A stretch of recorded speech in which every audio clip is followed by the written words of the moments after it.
Here's how to quickly identify masculine versus feminine words in French. French is much more complicated than the other Romance languages because the endings are so different.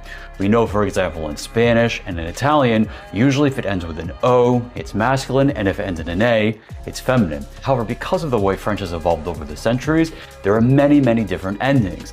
And as a result, many times people feel that they have to memorize these endings to know if a word is masculine or feminine. Let's do a quick shortcut.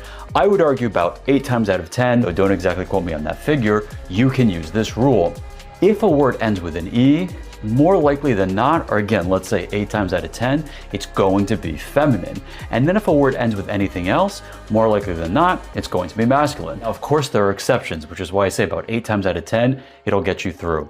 It's still good to know those endings and recognize which endings are usually masculine and which endings are usually feminine. However, if you're stuck and you need to think of something on the fly, visualize the word, and if it ends with an E, it's probably going to be feminine, and if it ends with anything else, it's probably going to be masculine. For more language tips and tricks, make sure to subscribe and follow.